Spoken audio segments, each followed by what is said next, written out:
Hello, hello tout le monde. Alors c'est une joie de se retrouver et de pouvoir partager ce culte tous ensemble. C'est notre deuxième culte que nous avons, qui est enregistré, étant donné les mesures gouvernementales.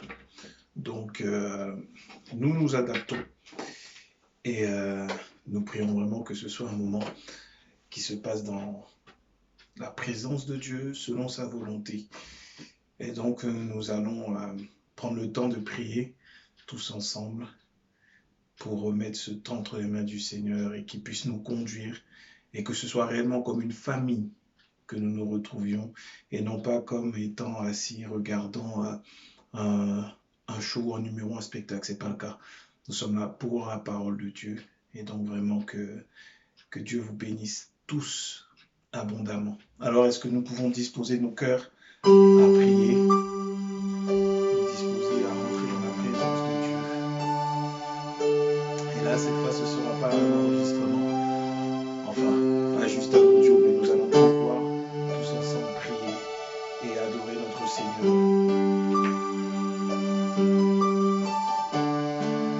Élevons nos voix maintenant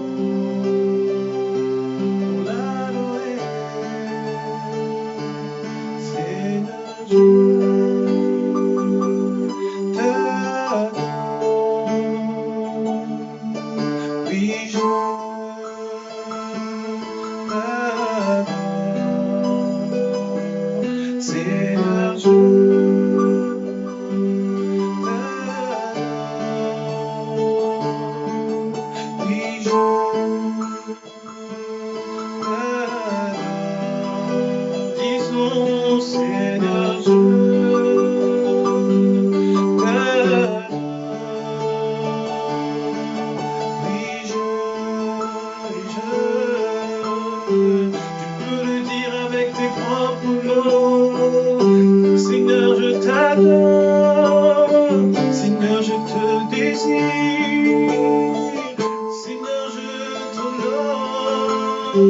Seigneur, je m'attends à toi.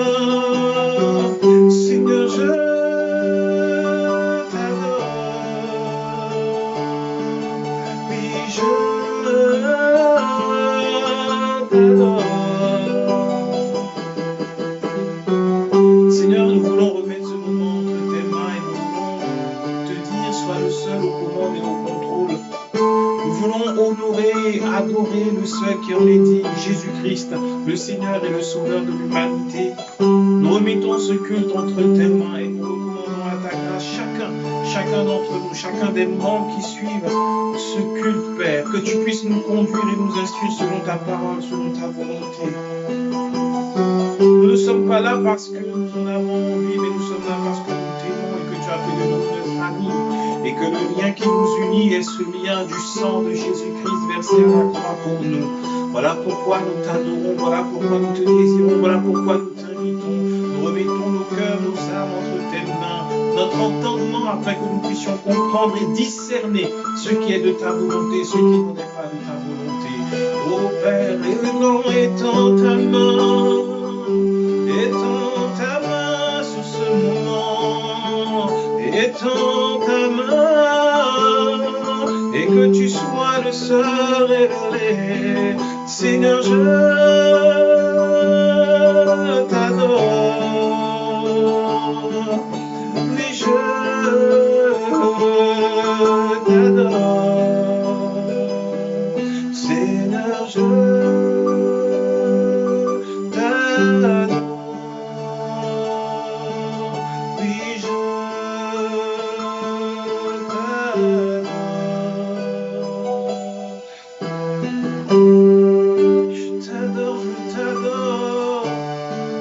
t'adore pour qui tu es. Je t'adore. Seigneur, nous t'adorons et nous te disons merci pour ta présence. Nous te disons merci parce que tu es au milieu de nous. Merci parce que tu es saint et que tu es élevé. Merci parce que tu es saint et élevé. Ton nom est saint, Seigneur. Alors nous disons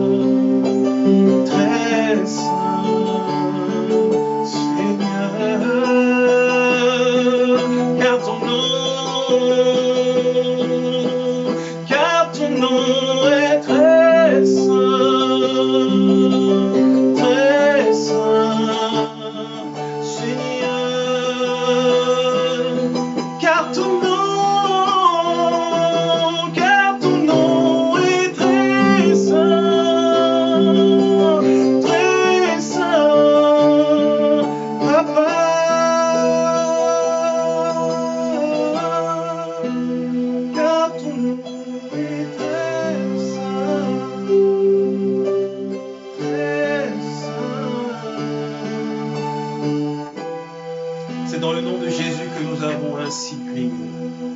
Amen, amen. Voilà les amis, c'est vraiment une joie de pouvoir continuer.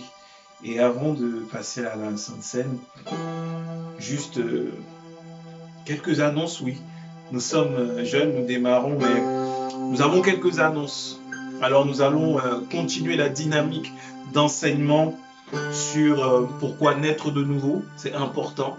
Et à ce sujet, nous voulons dire que tous ceux qui désirent et qui sentent le besoin de donner leur vie à Jésus en passant par les eaux du baptême pour pouvoir également communier pendant le Saint-Repas, n'hésitez pas à écrire sur le groupe, à vous faire connaître. Et nous allons, avec Réginald, nous faire une joie de pouvoir vous enseigner sur le baptême avant de passer par les eaux du baptême. C'est très très important d'être enseigné pour bien savoir ce en quoi on a cru, parce que le baptême est un acte qui se fait volontairement et non pas par lubie ou non. C'est vraiment un acte fait de raison. Et donc ça vient du mot baptisma. Et si tu veux savoir ce que veut dire baptisma, je t'invite à donner donc ton nom, à de nous dire tout simplement que tu veux passer par ces eaux du baptême. Par ailleurs, nous avons également dans 2 dimanches, pas le dimanche prochain, mais le dimanche d'après, nous aurons, ce sera la Pâque. Et à l'occasion, nous aurons une semaine spéciale où nous prierons sur le sujet de la Pâque. Mais non seulement prier, mais nous allons également avoir toute une semaine d'enseignement sur la bonne nouvelle de la Pâque. La bonne nouvelle de la Pâque pour nous. Donc ce sera toute une semaine où nous aurons ainsi des enseignements. Et le dimanche, nous aurons ce culte spécial de la Pâque que nous préparons afin de pouvoir vraiment tous ensemble nous réjouir. Parce que la Pâque est l'une des plus grandes, si ce n'est la plus grande fête pour tous les enfants de Dieu. Voilà. Maintenant, je vous laisse quelques minutes pour pouvoir disposer du pain et du jus de raisin afin de pouvoir faire la Sainte Seine. Nous allons prendre ensemble le Saint-Repas. La Sainte Seine n'est pas un acte religieux. La Sainte Seine a été établie par Jésus-Christ afin que nous ayons part à sa mort. Voilà pourquoi la Bible déclare que lorsque nous prenons la Sainte Seine, nous annonçons la mort de Jésus jusqu'à ce qu'il vienne. Et Paul nous dira plus tard que nous sommes crucifiés avec Christ et ressuscités avec lui. Voilà pourquoi par cet acte de prendre le Saint-Repas, le corps et le sang de Jésus, alors nous communions à ses souffrances et ainsi nous sommes libérés du poids du péché, du poids de la mort, de la maladie. Parce que Jésus-Christ, dans son corps, il a souffert afin que nous soyons guéris et son sang a été répandu. Il a coulé afin que nous soyons justifiés et pardonnés, acceptés par le Père. Alors maintenant, je t'invite à faire comme moi et à prendre le pain afin que nous puissions prier pour le corps du Seigneur Jésus. Seigneur, nous voulons te dire merci maintenant pour ton corps que tu nous donnes. Il est écrit que par tes meurtrissures, nous sommes guéris. Et nous voulons prendre, Seigneur, non pas la guérison maintenant, mais nous voulons avancer en sachant que tu nous guéris de toute forme de maladie, connue ou inconnue. Tu nous as déjà guéris à la croix. Tu nous as déjà guéris il y a plus de 2000 ans. Et Seigneur, tu nous donnes ton corps meurtri afin que nous soyons soutenus lorsque la maladie vient frapper à la porte de notre corps mortel. Voilà pourquoi maintenant nous voulons considérer ton corps, considérer tes meurtrissures, considérer que la colère du Père est tombée sur toi afin que le châtiment qui produit la paix, Père, tombe sur toi pour que nous soyons guéris. Nous déclarons maintenant qu'en mangeant ton corps, par tes meurtrissures, nous sommes guéris. Prenons ensemble maintenant le corps du Seigneur Jésus.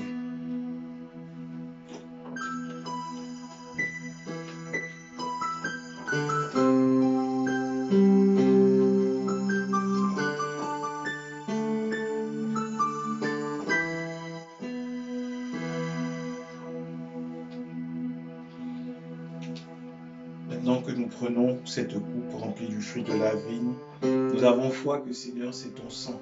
C'est le sang du Seigneur Jésus que tu nous donnes.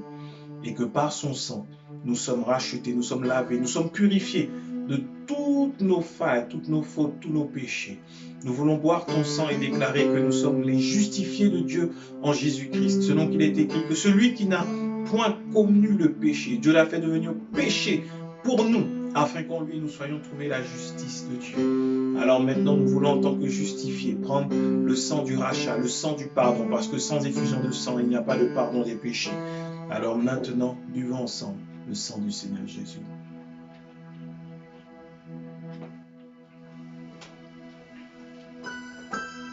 Merci Seigneur pour ton sang et pour ton corps. Merci pour la vie que tu nous donnes. Merci pour ton amour qui a été manifesté envers nous par ton sacrifice à la croix. Nous recevons les bienfaits, les bénéfices, les bénédictions qu'il y a dans ton corps et dans ton sang. Seigneur, tu nous aimes et par ton sang, tu nous as lavés. Par ton corps, tu nous as guéris. Aujourd'hui, nous proclamons la vie de Jésus-Christ. Elle est sur nous, elle est sur les membres de nos familles, elle est sur nos affaires, elle est sur, Père, nos maisons, notre travail. Oh, merci parce que tu dresses cette table en face de tous nos adversaires et qu'aucune victoire de l'ennemi ne sera comptée, mais que c'est la victoire seule de Jésus-Christ qui compte maintenant. Maintenant, merci encore pour ton amour, merci pour ta grâce, merci pour ta paix, ta bonté, ta fidélité envers nous, Seigneur.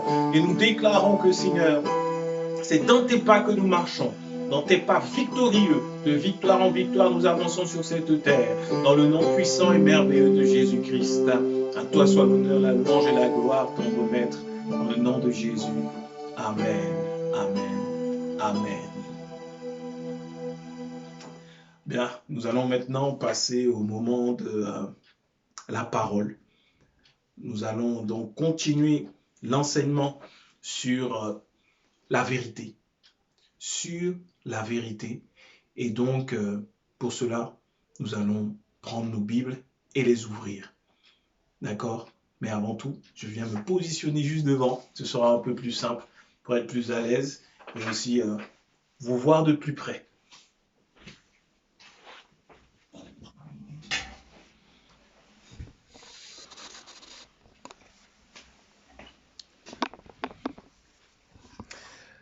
Hello, hello, hello. Donc, nous allons continuer notre enseignement sur la vérité. L'enseignement que nous avons commencé dimanche dernier en présentiel et c'était juste merveilleux de pouvoir se réunir, de pouvoir communier, de pouvoir manger ensemble. C'était juste excellent. C'était dans l'amour du Père, dans la communion et on était vraiment dans la joie de se retrouver. Donc, rappel rapide de ce que nous avons fait, de ce que nous avons enseigné, de ce que nous avons partagé dimanche dernier. Donc, nous avons parlé de la vérité. Nous avons vu les bienfaits de la vérité. Nous avons vu à quel point la vérité est importante. Je reprends mes notes, excusez-moi. Donc, nous avons vu le rôle de la vérité dans la vie de l'enfant de Dieu.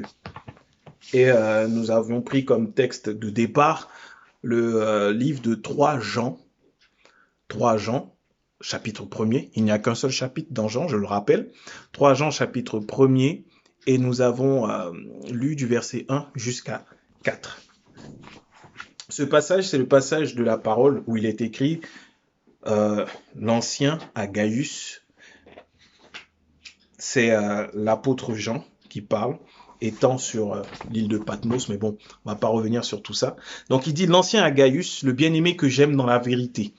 Bien-aimé, je souhaite que tu prospères à tous égards et que tu sois en bonne santé comme prospère l'état de ton âme.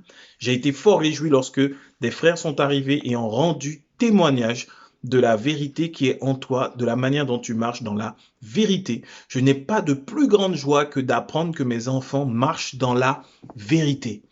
Donc, nous avons vu que la prospérité de l'âme, notre bonheur, notre prospérité même, venait d'une chose qui est citée 4 fois dans ce passage, c'est de la vérité. La vérité est donc ce qui est essentiel et important pour que nous puissions prospérer. Beaucoup ont prêché, ont donné des notions sur la restauration de l'âme et autres, mais en fait, ce qui va faire que ton âme prospérera, que ton âme sera nourrie, que ton âme sera régénérée, sera nettoyée, purifiée, ce sera tout simplement la vérité. Il n'y a pas de recette miracle, c'est la vérité. Et donc nous avions vu nous avons vu 10 points sur le rôle de la vérité.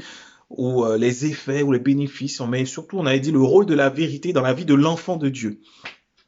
Donc on avait vu, on avait donné les références, je ne les redonnerai pas là, mais si vous voulez les références, je pourrais vous les envoyer si vous voulez étudier plus tard. Donc nous avons vu que la vérité fait de nous un véritable adorateur. Nous avons vu que la vérité nous affranchit. Affranchir, ça veut dire qu'elle nous rend libres. Nous avons vu que la vérité nous conduit par l'esprit de vérité, le Saint-Esprit, et elle nous conduit la vérité. Nous avons vu que la vérité nous permet d'écouter la voix de Dieu. Et on avait vu la différence entre entendre et écouter. On peut entendre quelque chose mais ne pas l'écouter. Alors que la vérité nous permet d'écouter la voix de Dieu. Donc, je ne vais pas refaire sur écouter, mais on avait bien vu cette différence-là. Écouter la voix de Dieu. Ensuite, nous avons vu que la vérité produit en nous la sainteté. Oui, c'est la vérité. Ce ne sont pas nos actes. C'est pas ce que tu vas faire aujourd'hui qui va faire que tu vas marcher dans la sainteté. Non, du tout. Si tu n'es pas dans la vérité, si tu ne reçois pas la vérité, si tu ne vis pas la vérité, tu ne pourras pas être dans la sainteté. On a vu également que la vérité produit la justice. La justice selon Dieu, la justification du croyant, qui fait que tu ne peux plus accepter aucune condamnation, aucune accusation de l'ennemi, ni même de toi-même. Tu ne peux pas te condamner lorsque tu es justifié par Jésus. On a vu que la vérité nous permet de résister au diable et que même cette vérité était la première des armes spirituelles du croyant. Ayez à vos reins la ceinture de la vérité pour tenir ferme face aux attaques du diable. On a vu que la vérité purifie l'âme. Si tu as de mauvais souvenirs, si tu as de la douleur, de la peine, en recevant la vérité, alors la vérité de Dieu, bien sûr. La vérité, ce n'est pas juste la vérité qu'on va te dire parce que ce ne sera pas un mensonge, non. Mais on va le voir aujourd'hui. Donc la vérité purifie l'âme. Ensuite, la vérité te permet de marcher dans la sanctification. Nous avons vu l'exemple de cette jeune femme. Nous avons donné un exemple. C'est un exemple d'une jeune femme de deux jeunes femmes de 25 ans, l'une qui est en Christ et qui a connu des hommes, et une autre qui est en Christ mais qui n'est pas en Christ et qui n'a jamais connu d'homme. Des deux, celle qui est sanctifiée, c'est celle qui est en Christ, bien qu'ayant connu beaucoup d'hommes, sans être mariée. Parce que c'est la vérité qui la sanctifie. Elle a accepté cette vérité et par la foi, elle est sanctifiée. Donc elle est sainte. C'est merveilleux. Et enfin, on a vu que la vérité affermit. C'est par la vérité que nous sommes affermis. Aujourd'hui, nous allons voir la définition. Nous allons commencer la partie qui s'appelle la définition biblique de la vérité. Quelle est cette vérité qui nous affermit, qui nous permet d'adorer, qui nous affranchit, qui nous fait marcher dans la sainteté, vivre la sanctification? Quelle est la définition biblique de la vérité? Donc, pour cela, j'avais parlé la dernière fois de trois définitions en fait. En fait, la définition biblique, j'avais donné 3 points. Et nous allons voir un point aujourd'hui. Je rappelle les 3 points, inutile de les noter. Nous allons pas à pas et je vais parler d'un point. Donc, nous avions dit que la vérité, c'est une personne. C'est une personne. C'est Jésus, c'est le Saint-Esprit. Jésus et le Saint-Esprit sont un, mais ce sont 2 personnes différentes, mais ça reste une seule et même personne, la personne de Dieu. On ne va pas rentrer dans la Trinité maintenant, mais à savoir que la vérité est une personne, c'est Jésus, c'est le Saint-Esprit, c'est Dieu lui-même en fait. C'est une personne, mais particulièrement de Jésus. On parle de Jésus parce que Jésus a dit « Je suis le chemin, la vérité et la vie ». Et parce que c'est le Saint-Esprit également, parce que Jésus a dit que l'Esprit de vérité viendra vous conduire dans toute la vérité. L'Esprit Saint est défini comme étant l'Esprit de vérité. Et enfin, il y a également, et c'est sur ce point-là qu'aujourd'hui nous allons nous attarder, que nous allons étudier, la vérité, c'est la parole de l'Évangile. C'est la parole de l'Évangile. Donc aujourd'hui, on va voir, dans la définition biblique de la vérité, nous allons voir la parole de l'Évangile. Est-ce que je peux me dire Amen? C'est bien. Un peu timide, mais c'est bien. Amen. Donc, Pour cela, il y a plusieurs passages. Il y a 2 passages qui disent que la vérité, c'est la parole de l'évangile. Il y a Éphésiens 1 au verset 13. Éphésiens, Éphésiens 1, verset 13. Colossiens 1 au verset 5. Colossiens 1, l'épître de Colossiens 1 au verset 5. Donc, ce sont 2 passages parmi plusieurs qui disent que la vérité est la parole de l'évangile. Éphésiens 1, verset 13 dit « En lui, vous aussi, après avoir entendu la parole de la vérité, l'évangile de votre salut, en lui vous avez cru et vous avez été scellés du Saint-Esprit qui avait été promis. » C'est la vérité. Aujourd'hui, accroche-toi, si tu n'as pas de Bible, si c'est sur ton téléphone, bon. Mais nous allons lire quelques passages bibliques. Nous allons lire beaucoup plus que la dernière fois. Et donc, qu'on le fasse ensemble. Et je te laisse lire à la maison Colossiens 1,5.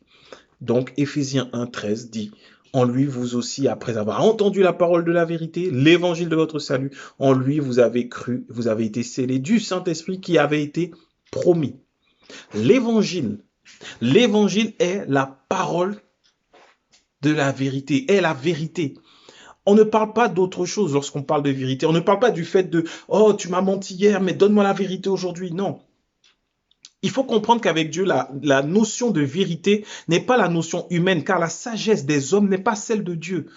La vérité, la seule, l'unique, celle qui est capable de nous faire du bien, comme on a pu voir les 10 points la semaine dernière, c'est la parole de l'évangile. Il n'y en a pas d'autre. Il n'y a que l'évangile qui soit capable de nous affermir, de nous faire être saints, de nous faire devenir des adorateurs, d'entendre la voix de Dieu. Il n'y a que l'évangile. Tout le reste, on peut te dire toute la vérité sur ta naissance, la vérité sur toi. Si quelqu'un t'a trahi et vient te donner toute la vérité, tu n'auras pas la paix. Tu n'auras pas la paix. Tu peux demander à une femme qui aurait été trompée, qui aurait été trahie par une meilleure amie, par son mari, ou même à quelqu'un. Est-ce que même lorsque tu auras eu toute la vérité, tu seras en paix et que tu auras la confiance totale? Non, ça prendra du temps. Ça prendra du temps. Parce que ce n'est pas la vérité biblique qui donne la paix, qui affermit. Ce n'est pas cette vérité-là.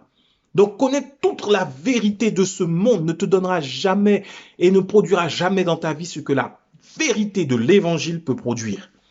Voilà pourquoi nous parlons de l'évangile. Voilà pourquoi nous sommes là. Voilà pourquoi nous prêchons l'évangile.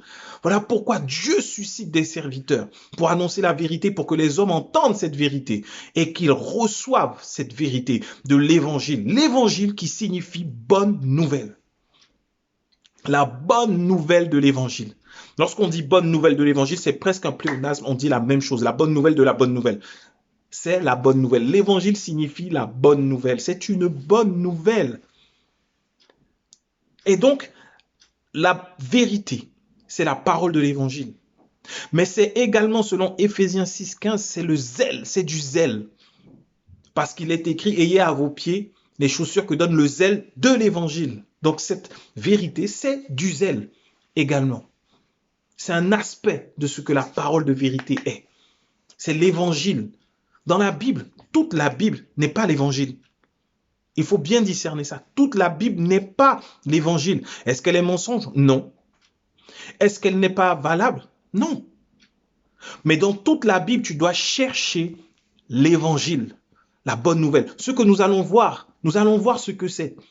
Nous allons voir exactement ce qu'est cette parole de l'évangile. Parce que je parle de l'évangile, tu te demandes, mais quelle est cette parole? Quelle est cette parole de vérité que je veux connaître? Et tu as raison de dire que tu veux la connaître. Parce qu'elle produit la paix, elle produit la vie. Quelle est cette parole? Nous allons la voir. Mais nous voyons déjà que la vérité, c'est l'évangile. C'est le zèle qu'elle donne. Éphésiens 6, verset 15. Et dans le livre de Romains 1, au verset 16, la Bible nous dit que l'évangile est une puissance. Mais ce n'est pas n'importe quelle puissance. Elle est une puissance de Dieu pour le salut de quiconque croit. Voilà ce qu'est la vérité. une puissance de Dieu pour le salut de quiconque croit. Mais maintenant, quelle est cette parole? Quelle est cette bonne nouvelle? Quelle est cette parole qui fait que nous pouvons être affermis, nous pouvons être changés, transformés et être heureux? Quelle est cette parole qui nous donne de triompher du péché, des mauvaises habitudes? Quelle est cette bonne parole? Jean 3 au verset 16. Car Dieu a tant aimé le monde qu'il a donné son Fils unique afin que quiconque croit en lui ne périsse point, mais qu'il ait la vie éternelle. C'est là la parole qui sauve ton âme. C'est là la parole qui te relèvera quand tu seras couché. C'est là la parole qui fait que l'esprit de vérité peut te conduire selon la vérité. Jésus, le chemin, la vérité et la vie, c'est cette parole que lui-même a annoncée dans Jean 3 au verset 16. C'est Jésus lui-même qui l'a dit. Car Dieu a tant aimé le monde. Tu peux, à la place du monde, mettre ton propre prénom. Vas-y, fais-le avec moi. Car Dieu a tant aimé, et mets ton prénom maintenant. Car Dieu a tant aimé Garel qu'il a donné son Fils unique, afin que quiconque croit en lui ne périsse point. Et au lieu de quiconque, tu mets afin que je croie en lui et que je ne périsse point. Car Dieu m'a tant aimé qu'il a donné Jésus afin que je ne périsse point, mais que j'ai la vie éternelle. Voilà ce que tu peux redire. Répétons ceci maintenant. Répète avec moi. Car Dieu m'a tant aimé qu'il m'a donné Jésus afin que je ne périsse point. Amen. C'est une bonne nouvelle. Est-ce que quelqu'un a déjà dit qu'il voulait mourir pour toi? Peut-être un amoureux, une amoureuse. Oh, je t'aime à en mourir. Peut-être, oui. Mais s'il mourait pour toi, est-ce que ça t'aurait sauvé? Est-ce que ça t'aurait donné la paix? Non. Cette bonne nouvelle de l'évangile, c'est que Jésus est mort pour toi, pour moi, afin que nous ayons la vie. Afin que nous ayons la vie et que nous l'ayons en abondance et la vie éternelle. C'est cette bonne nouvelle. Ça annonce le pardon, ça annonce le rachat, ça annonce la restauration, ça annonce la justification, la justice. Ce n'est pas rien. On va maintenant rentrer un peu dans l'histoire de la Bible qui est là. Dans la Bible, parce que les hommes s'étaient détournés de Dieu, avaient péché contre Dieu, les hommes étaient sous le poids de la malédiction. Une malédiction que Dieu lui-même avait prononcée et a prononcée dans le jardin d'Éden. Lorsque Adam et Ève ont péché et qu'ils ont donné le pouvoir au diable sur tous les êtres humains. Oui, car le pouvoir, le diable ne l'a pas volé. Il lui a été donné par Adam. Et Dieu a dit que l'homme sera maudit, la femme aussi. C'est à partir de là que l'homme doit aujourd'hui manger à la sueur de son front. C'est à partir de là que la femme a eu ces souffrances qui ont augmenté lors des accouchements. La souffrance que tu as expérimentée, ma sœur, quand tu as accouché, n'était pas prévue à être aussi intense.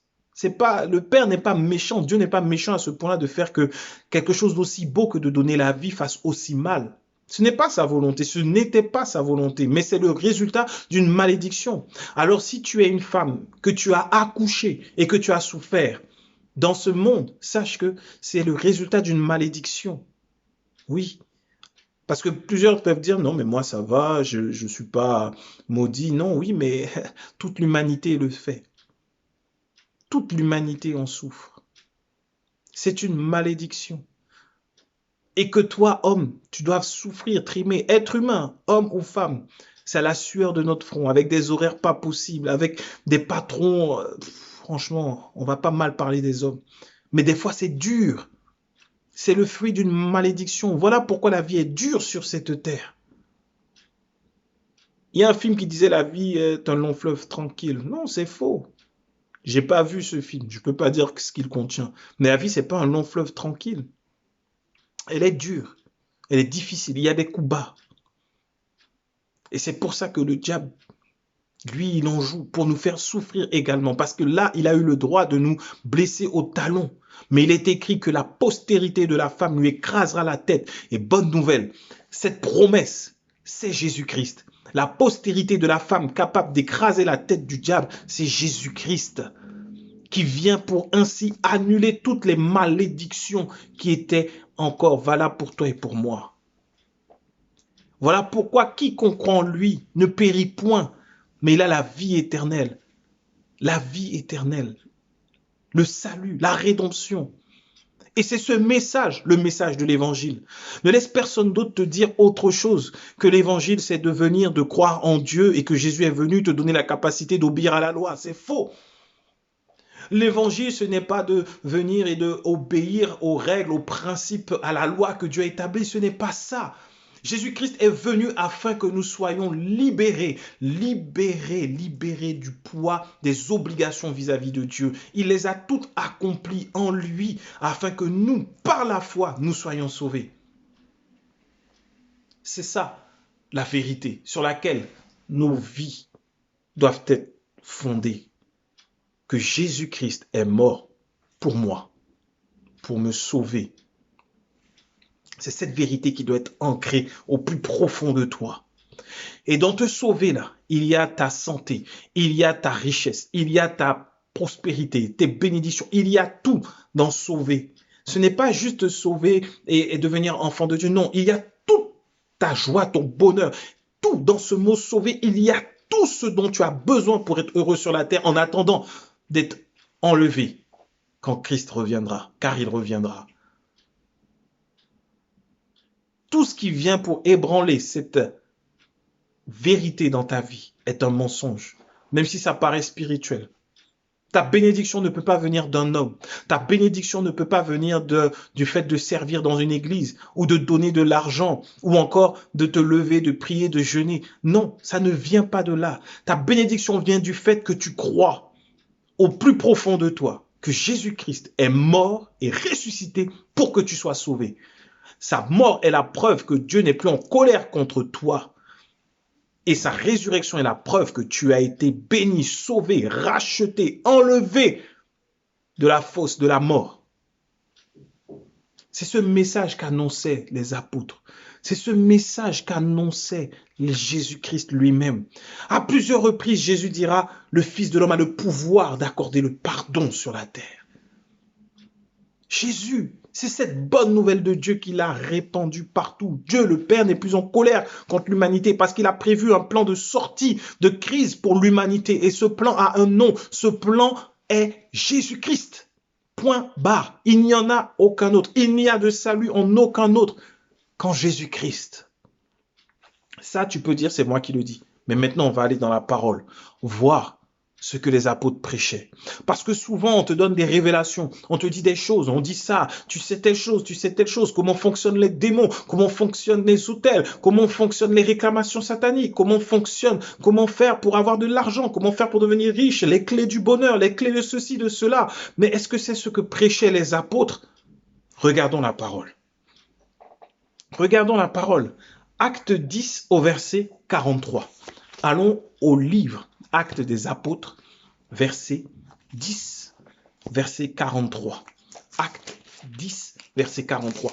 Regardons un peu le message qu'annonçaient les apôtres.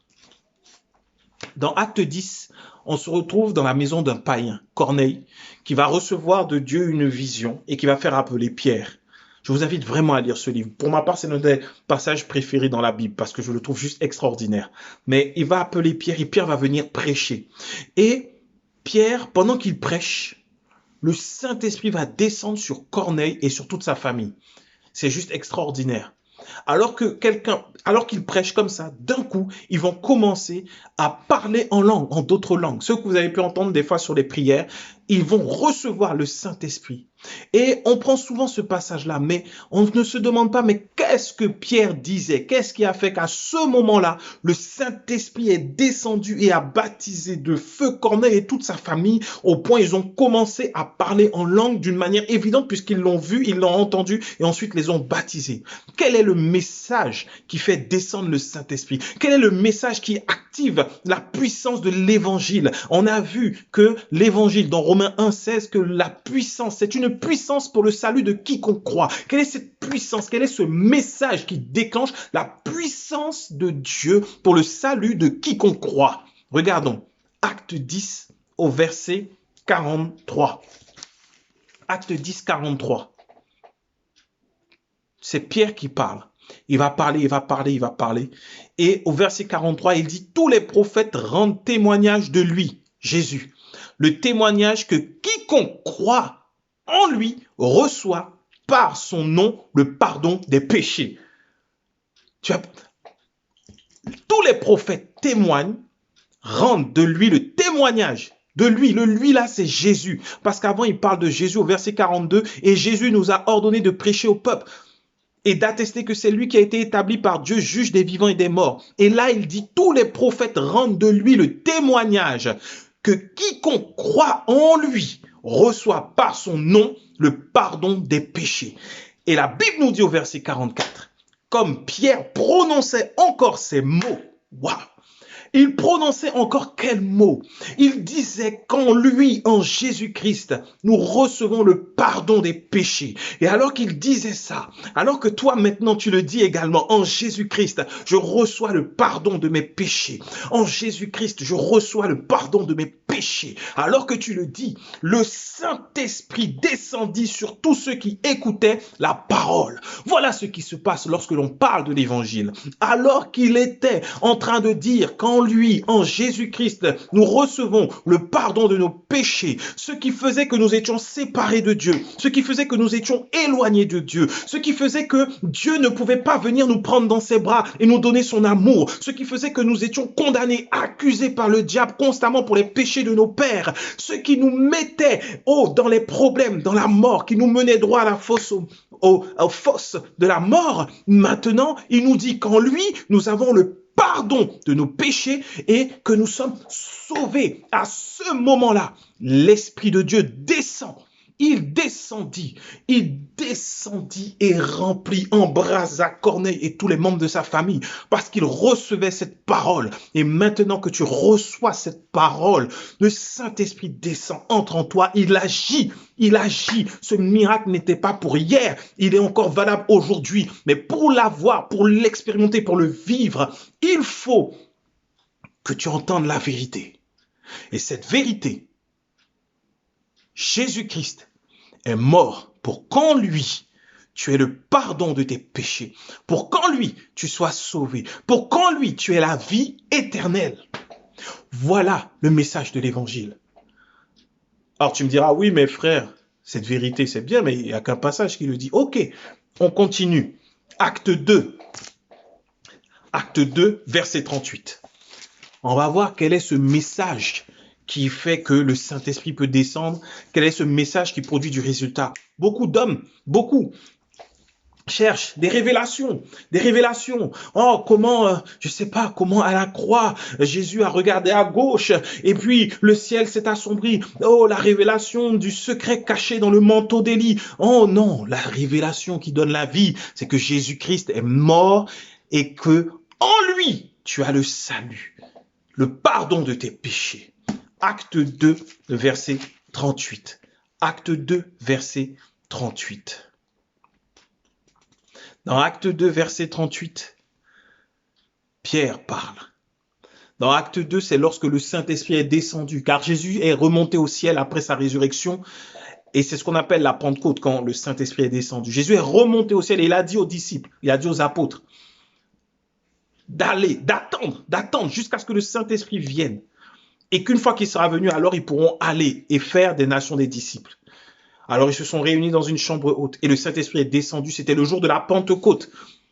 Le jour de la Pentecôte.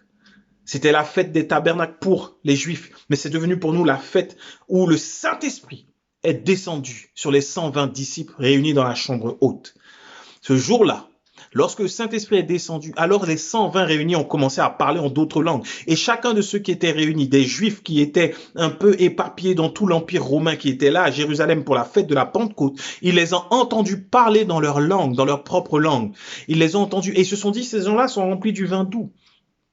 Et là, Pierre va prendre la parole. Il va parler, il va parler, il va parler. Il va expliquer ce qui se passe. Et au verset 38, il dit, repentez-vous. Se repentir ne veut pas dire demander pardon, ça veut dire changer votre façon de penser.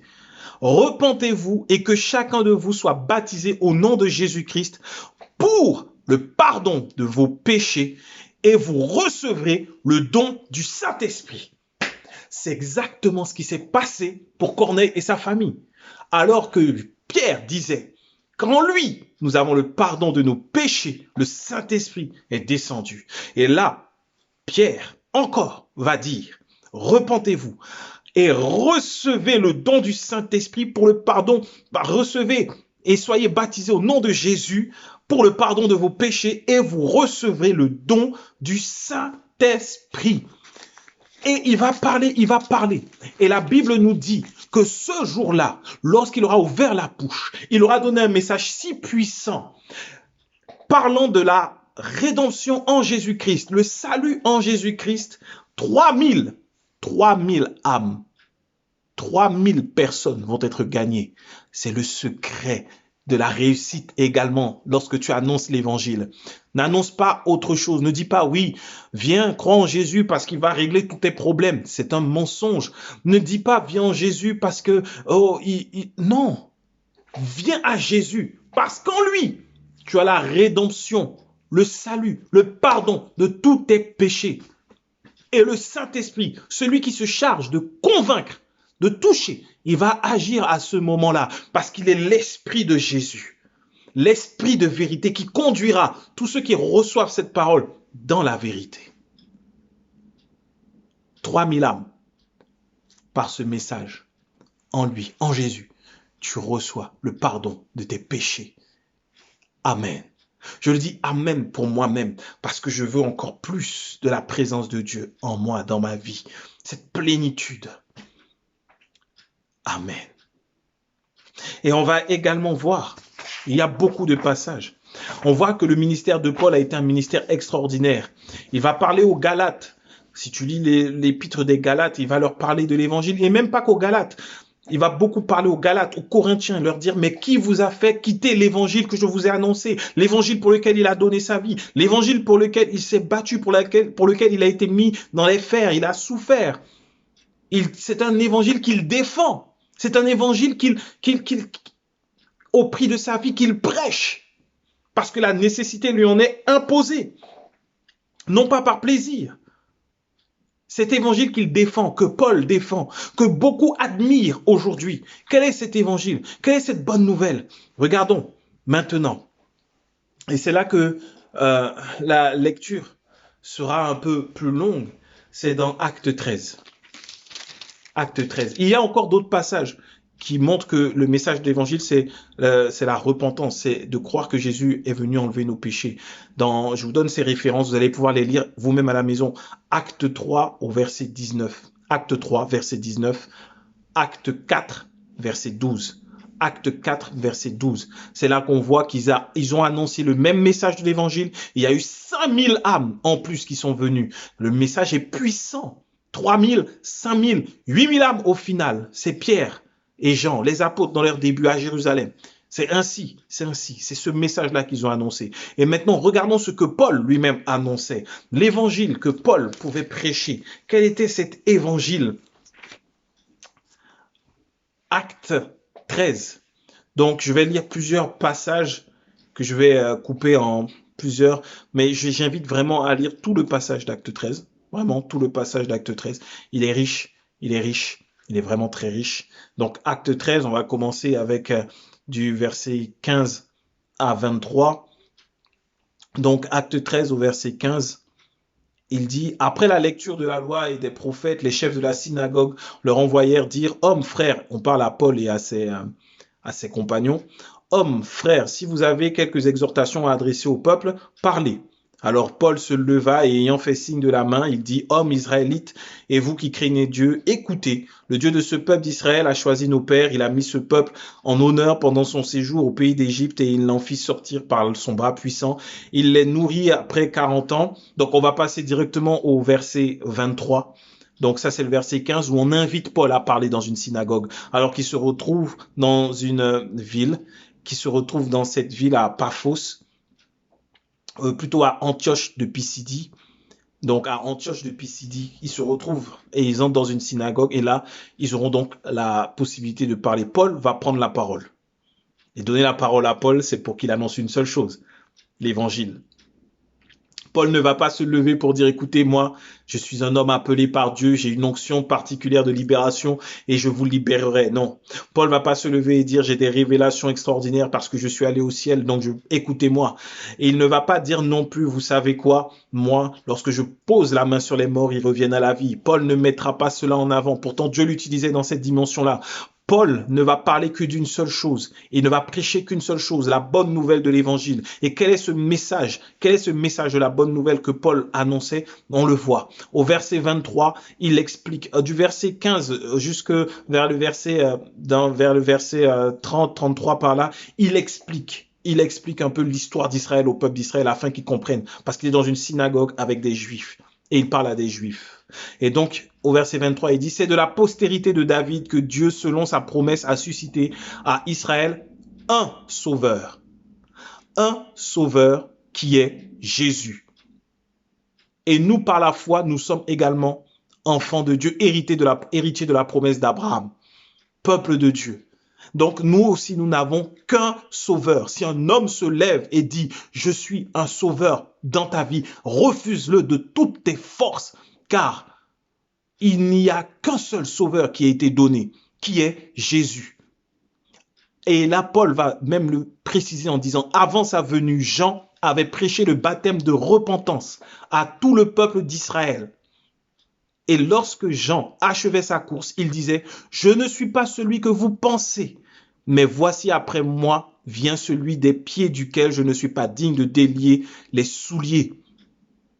Hommes, frères, fils de la race d'Abraham, et vous qui craignez Dieu, c'est à vous que cette parole de salut a été envoyée. Car les habitants de Jérusalem et leurs chefs ont méconnu Jésus. Et en le condamnant, ils ont accompli les paroles des prophètes qui se lisent chaque sabbat. Au verset 30, il est écrit, mais Dieu l'a ressuscité des morts. Il est apparu pendant plusieurs jours à ceux qui étaient montés avec lui de la Galilée à Jérusalem et qui sont maintenant ses témoins auprès du peuple. Le verset 32 dit, et c'est là, écoutez, quel est ce message extraordinaire que Paul a voulu donner? Et nous vous annonçons cette bonne nouvelle. Évangile signifie bonne nouvelle. Nous vous annonçons cette bonne nouvelle que la promesse faite à nos pères, Dieu l'a accomplie pour nous, leurs enfants, en ressuscitant Jésus, selon ce qui est écrit dans le psaume deuxième. Et là, il cite le psaume second. On va au verset 37, il dit, mais celui que Dieu a ressuscité n'a pas vu la corruption, en parlant de Jésus-Christ. Sachez donc, hommes, frères, que c'est par lui que le pardon des péchés vous est annoncé, et que quiconque croit est justifié par lui de toutes les choses dont vous ne pouviez être justifiés par la loi de Moïse. Voilà le message que Paul voulait annoncer. Il a fait tout le récapitulatif de l'histoire du peuple d'Israël dans la synagogue, afin qu'ils comprennent bien que l'accomplissement de la promesse de Dieu, disant que la postérité de la femme écrasera la tête du diable, disant que Dieu suscitera un Messie, un sauveur à ses enfants, disant que Dieu bénira toutes les nations en Abraham. Cette promesse a trouvé son accomplissement en Jésus-Christ, car aussi bien les Juifs que les non-Juifs sont bénis aujourd'hui dès lors qu'ils croient en Jésus-Christ. Ils sont sauvés et pardonnés de toutes leurs fautes, tous leurs péchés, Dès lors qu'il croit en Jésus-Christ, le message que Paul a annoncé, le message que Paul défend dans toutes les épîtres, c'est ce message-là. Il dit, mais celui que Dieu a ressuscité n'a pas vu la corruption. Sachez donc, hommes, frères, que c'est par lui que le pardon des péchés vous est annoncé et que quiconque croit est justifié par lui. Toutes les choses dont vous ne pouviez pas être justifiés par la foi, par la loi de Moïse. Il est justifié par lui de toutes les choses dont vous ne pouviez pas être justifiés par la loi de Moïse. Certains vont essayer de te dire, il faut. La différence aujourd'hui, nous ne sommes plus sauvés par la loi n'a jamais pu sauver d'ailleurs. Nous ne sommes pas sauvés par nos actes, mais nous sommes sauvés par la foi en Jésus-Christ. En Jésus-Christ. La vérité de l'évangile est la seule vérité capable de t'affermir, de te faire marcher dans la sainteté, de te faire avancer comme un enfant de Dieu, de te faire vivre les bénédictions que Dieu a promis à ses enfants. Il n'y a que la vérité que nous avons entendue là. Qu'en lui, en Jésus, nous avons le pardon de nos péchés. En lui, nous sommes réconciliés avec le Père. En lui, nous sommes justifiés de ce que la loi de Moïse ne pouvait pas nous justifier. La loi n'a jamais pu justifier. La loi, elle exige. La loi, elle demande. Tu ne tueras point. Tu ne commettras point d'adultère. Tu ne voleras point. Est-ce que cette loi a été annulée? Non, elle est toujours valable. Mais aujourd'hui, en la foi en Jésus-Christ, non seulement tu vas être agréable à Dieu, mais en plus, la grâce de Dieu va faire que non seulement tu ne tueras pas, mais tu ne comprendras même pas que l'on puisse condamner celui qui le fait parce que tu sais qu'il a besoin de la grâce de Dieu. Au-delà de ça, tu vas aimer parce qu'aujourd'hui, on peut ne pas faire et avoir le cœur noir. Mais non seulement tu ne le feras pas, mais ton cœur sera rempli de la vérité, rempli de l'amour, rempli de la joie, rempli de la douceur, rempli de la compassion. C'est l'œuvre de la parole de l'évangile, de la parole de la vérité. Si tu veux expérimenter une vie de paix, une vie de joie, une vie de satisfaction totale en Jésus-Christ, accepte cette parole. En lui et en aucun autre, en lui seul, tu reçois le pardon de tes péchés. Et tu es justifié de toutes les exigences de la loi, béni de toutes les bénédictions en Jésus-Christ. C'est ce message, c'est cette vérité qui produit du fruit en abondance. C'est cette bonne nouvelle qui va te faire devenir un adorateur, qui va t'affranchir de toute religiosité. C'est cette bonne nouvelle qui doit conduire ta vie et le Saint-Esprit viendra pour t'aider à le faire. C'est cette bonne nouvelle qui te fera écouter la voix de Dieu lorsqu'il te dira non, ça ne te correspond pas. Tu écouteras. Tu ne seras pas dans l'obéissance, tu écouteras la voix de Dieu et par la foi et par amour, tu le feras. Oui, c'est ça. Recevoir la bonne nouvelle de l'évangile. C'est cette bonne nouvelle qui fera que tu marcheras dans la sainteté, que tu vivras la sainteté. C'est cette bonne nouvelle qui te fera marcher dans la justice, résister au diable, purifier ton âme, te sanctifier et être affermi. Que nul ne vienne enlever cette vérité. En lui, en Jésus, tu as reçu le pardon de tes péchés. Nous arrivons au terme de ce message. Et si après avoir entendu tout cela, tu dis que je veux donner ma vie totalement et entièrement à Jésus-Christ, ou je veux faire un retour à Jésus, alors maintenant nous allons prier. Lève la main là où tu es et mets une main sur ton cœur. Seigneur Jésus, je prie maintenant. Tu vois ce qui se passe dans l'intimité de la chambre de cette personne. Maintenant de mon frère, de ma sœur. Que Père, tu poses ta main de grâce sur lui et sur elle. Et que ce que toi tu as prévu pour sa vie puisse se manifester. Père, je le recommande à ta grâce et que nul ne puisse l'arracher de ta main et qu'elle te reçoive comme son sauveur personnel maintenant au nom de Jésus-Christ. Amen. Si ton choix est d'aller plus loin, comme je l'ai dit avant, écris, dis je veux me faire baptiser en Jésus-Christ. Et nous nous ferons un plaisir d'enseigner encore plus en profondeur. Qu'en lui, tu as le pardon de tous tes péchés. Voilà. Nous allons maintenant lever nos mains vers le ciel et nous allons prier la prière de bénédiction de toute la semaine. Seigneur, merci encore pour ta parole, qu'elle puisse nous faire du bien, que cette parole, Seigneur, puisse porter du fruit en nous et que ta vérité nous bâtisse et nous conduise.